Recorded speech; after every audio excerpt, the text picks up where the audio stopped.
Alright guys, so in this video we're going to be working on I believe it's a 2013 Camaro. I know it's one of the older models. We're going to be doing a few things. We're going to be installing this APR splitter right here, full carbon fiber, along with these carbon fiber rocket panels, side skirts, and then also that carbon fiber diffuser right there.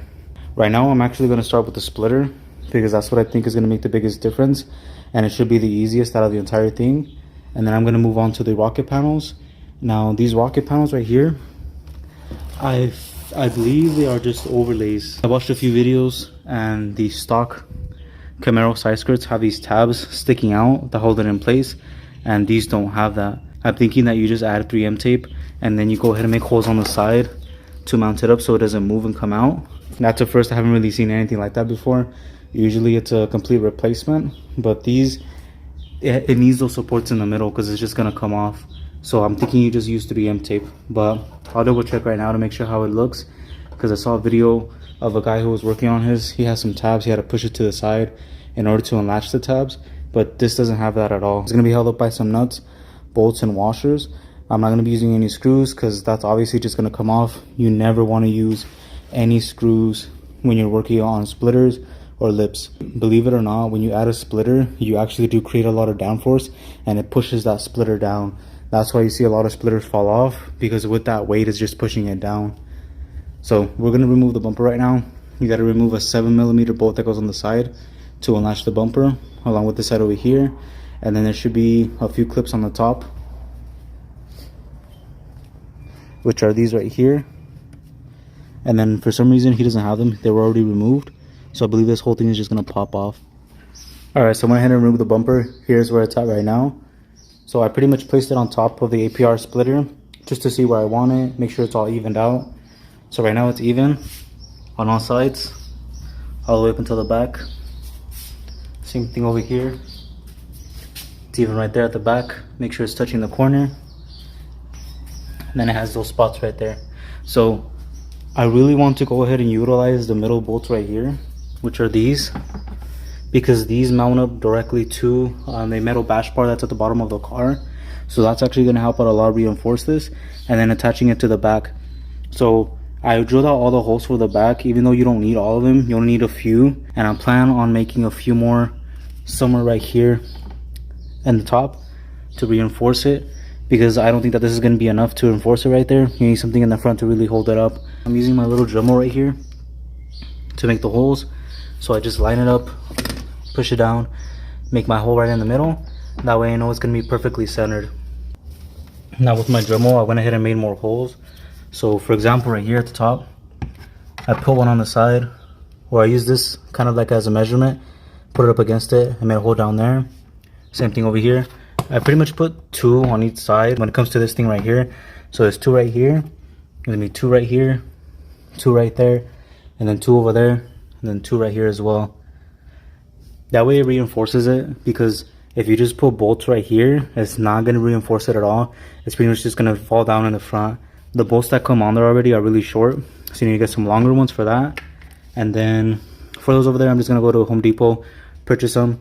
Right now I need about 16, 17, so we need about 18 to 17 bolts.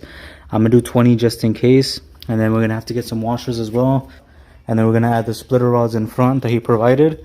I'm still trying to think of where I want them at. The good thing is that this splitter is not that big. If you don't put splitter rods on here, you should be fine. I think these type of splitters look really good without it. But if you have a really big splitter, like I do on my 370Z, especially if it's heavy, you will need some splitter rods to support the middle. Alright, so there are my holes. Just so you guys get an idea of where they're going to be placed at. To give you guys kind of like an idea of what's going to happen is, if you don't support it from the top right here, and it only has this, then the whole splitter will pretty much just like fall down. Even though this thing's actually really strong, Like if I show you right now, if I pick it up like this, it's gonna flex a little bit, but when it comes to the front downforce, it does not flex at all. Like if I try pushing it down, it's not flexing. I'm gonna leave my holes pretty small for right now until I can go ahead and get the bolts. That way I can measure it out, and then I'll make it bigger depending on how big the screws actually are. All right, so here's everything installed now. This is what I used. I used 8-32 times 5/8 inch. So if you guys are interested in picking these up, it's an 8-pack, so I got like, I would say 3 or 4 of them in order to do the whole thing. And then I picked up some washers, the same number, they were number 8. That way you guys know what size it is.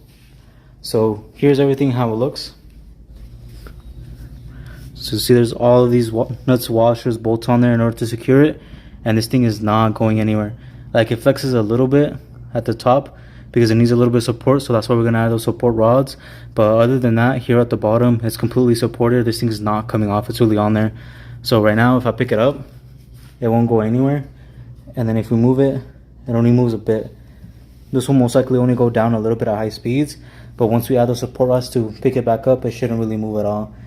I plan on adding the support rod somewhere in this area. That way it supports the middle, because that's where it creates the most downforce, pulling it down. And then we're gonna add another one right here. So let me pick up the bumper so you guys can see how it looks.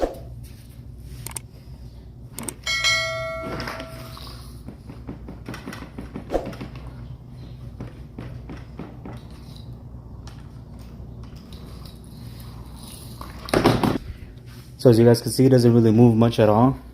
The fitment is honestly perfect with it. It aligns perfectly in the middle. And then over here at the sides as well. See how it's nice and flush?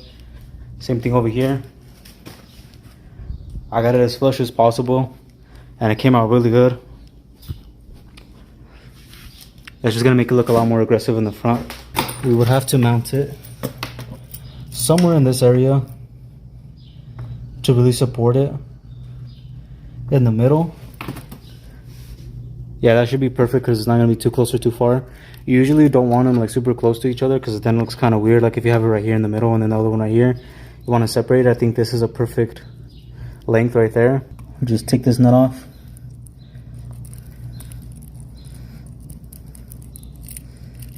Drill out your hole. Take this spacer off. You're going to put this on the other end.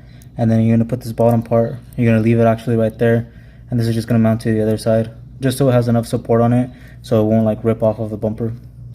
I decided to go ahead and measure the splitter rods just to make sure that it's completely even. I'm going to do about 4 inches on each side. So I'm going to do 4 inches here. Here at the bottom, I'm going to measure out from this line right here where it curves. Yeah, I think 5 actually looks better. So we'll do 5 inches on each side. Same thing on that side over there. Once we get those 5 inches, I'll drill my dot where I want the hole to be. And then I'll drill out the bottom exactly where I want it here. And I'll measure out pretty much the same length from that end there as well. So it'll be about 6 inches from here. Just to make sure it's even, because if it's not even, it'll look kind of off. And then some people will probably make fun of you. I actually got this piece off pretty easily. It just has 1, 2, 3, and 4 clips right there holding it in. Once you remove that, it'll come off, and now we could drill out our holes. Right there you go, 1 is on. Now watch this. See how this one's not moving? And then if you look at this side, it has flex to it. So these things actually help. It's better if they're actually like mounted to the chassis. Like mine are mounted to the chassis right here. So it actually goes inside. So it's a lot stronger. But this will still help out, support it. Alright, here's a bumper somewhat installed. I just want to show you guys to see what it looks like with the splitter on it. It looks really dope. I like it a lot. Makes it look really aggressive. Right now, still need to bolt everything up. That's why it looks loose. But you can see it's on there really good. Alright guys, so I'm going to go ahead and end that video right there. The splitter came out really good. It's been holding up. It's actually been like a few months already since I installed that splitter onto the Camaro. And I saw it a few days ago. It looks perfectly fine, no issues at all. Just make sure that you are using nuts, bolts, and washers in order to hold it up. Don't use screws because that's not going to last at all. I don't think it's even going to last a week. Maybe not even a day, depending on if you're driving on the freeway or on your highway in your area. Because there's a lot of downforce that comes into it. It pushes it down, it's just going to pull it, it's going to pull those screws, and it's just going to fall to the floor. So make sure you are using those nuts, bolts, and washers to be able to secure to hold it on there, and it should last a really long time. Thing was nice, symmetrical. I didn't have like uneven spots so it came out really dope, and he was really happy with how it came out. But when it comes to the other parts that I was supposed to install, I had quite a few issues. For example, with the side skirts, they lined up on the sides, and you did actually have to remove the side skirt that's already on there, because at the end of the side skirt it kind of like indents in and then it goes out, as with the OEM one is just face down all the way down. So it does not go on there just like that. It's not going to stick on there properly, so you have to actually remove the OEM one. Now when I removed the OEM one, when I tried pushing it in, it didn't want to actually stay because of the carbon fiber is so strong. It just pushed it out. So in order to mount it up, you would have to use some type of screws in order to hold it into place, and you would have to do some type of custom work in order to make it fit. We would use 3M tape, but I don't think it's going to hold on, because when you stick it on there, it would just pull out so far. There was like this much of a gap between the side skirt and the actual body panel of the car. So pushing it in is not going to hold it up with 3M tape. You will need something that's going to be really strong, like some rivets, to be able to screw something in there. That way you can go ahead and remove it without any issues. And the diffuser, same thing as well. I watched a video on somebody installing it, and the fitment was like horrible, didn't mount up properly. There was a lot of custom work they had to do to make it fit, and it was just going to take a really long time. So I looked at the diffuser, and one side was like more in and one side was more down. So it wasn't even like even at all. It was just like, it was not even symmetrical. There was a few parts that were a little bit bigger than the others, so I just didn't think it was going to look good, and I just didn't want to install that part at all, because I knew I was going to struggle doing that. Especially because when you're removing the bumper of a Camaro, there's a lot of pieces to it to remove the back, and you could break them. And then for it to not come out good, I just didn't want to install it. So hopefully this helped you guys out with the splitter. I'm not going to add into the title the side skirts or anything, just because this is mainly going to be about the splitter. I'm not really going to show anything about the side skirts because it was just a fail. I'll link down below where he purchased the actual side skirts and diffuser. That way if you guys are interested in purchasing, you know exactly where not to get it from, because like I said, the fitment was horrible. But the APR splitter is just pretty much a flat surface, so you shouldn't really have any problems with it. Hope you guys enjoyed the video. Hope you guys found it useful. Make sure to like, subscribe, hit that bell notification, and I'll catch you guys in the next one. Peace.